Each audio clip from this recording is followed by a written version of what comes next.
From one natural calamity to another, this time on the treacherous peaks of the Himalayan nation, Nepal.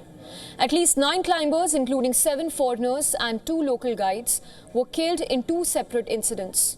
According to the Himalayan database and expedition archive, since 1950, at least 1,093 people have died on the perilous peaks of Nepal, with avalanches killing almost a third of them.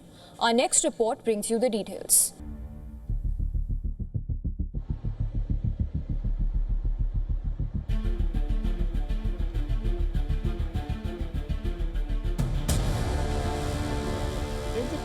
The aftermath of Nepal avalanche, caught on camera, shared by an eyewitness in Yalungri. Located in the Rolvaling Valley of northeastern Nepal, climbers encountered a mix of rock, ice and snow. Over the past week, days of ferocious snowstorms and an avalanche on the Himalayan peaks of Nepal resulted in the death of at least 9 people, including 5 Italian climbers, in 2 separate incidents. In western Nepal, 2 Italian climbers, Alessandro Caputo and Stefano Ferronato, died while attempting to scale the 6,887-meter Panbari mountain. Reportedly, the 2 Italians, who had been out of contact since the 31st of October, were caught in a heavy snowfall at Camp 1 and were confirmed dead early on the 4th of November. On the 3rd of November, 7 people were killed when an avalanche hit a group of 12 people around 9 a.m. local time. At the base camp of 5,613 meters Yalongri Peak in central Nepal, 9 among the 5 foreigners killed were 3 Italians, a German and a French climber, besides 2 Nepali guides. Reportedly, the group of climbers had set out on their trek about an hour before the tragedy struck.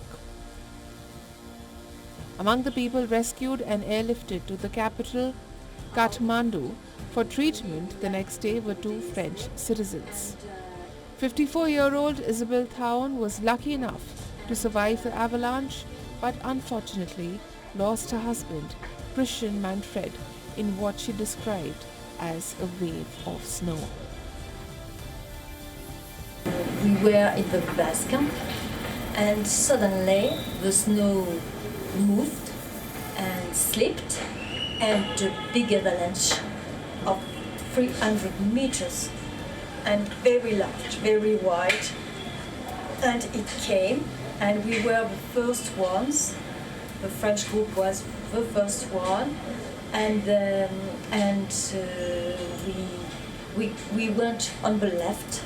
This is why we are lucky. And I was under the snow, but not a lot, just a little. But Christian died. Your husband? Because of a rock on his head. And the 2 other guys we had. There were several groups of climbers and we were at the front of the group. We were the first 4 people in the group climbing when suddenly we heard a loud noise and the slabs came down and we were caught in it. I think we were safe because we were the highest group on the summit and the others below couldn't escape. We jumped over a large rocky ledge of 4 to 5 meters.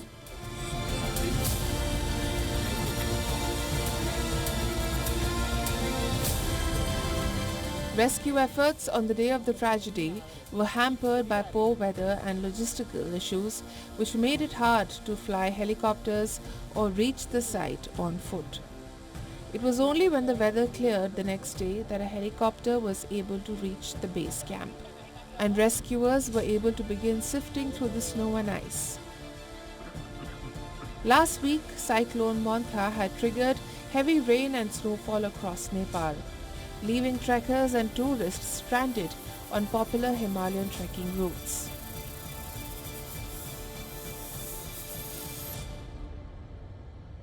A small private helicopter flying to Loboche near the Everest Base Camp to rescue stranded trekkers crashed on the 29th of October when it tried to land. The helicopter slipped on the snow while landing, lying on its side. The pilot survived and was later rescued. In the month of October, hundreds of hikers were left stranded near Mount Everest due to severe weather. Perhaps there's a cautionary tale somewhere in these unfortunate events, a warning to be heeded for these adventurous climbers and trekkers. The risk of weather turning severe, precipitating snowstorms and avalanches lurks round the corner on these perilous peaks.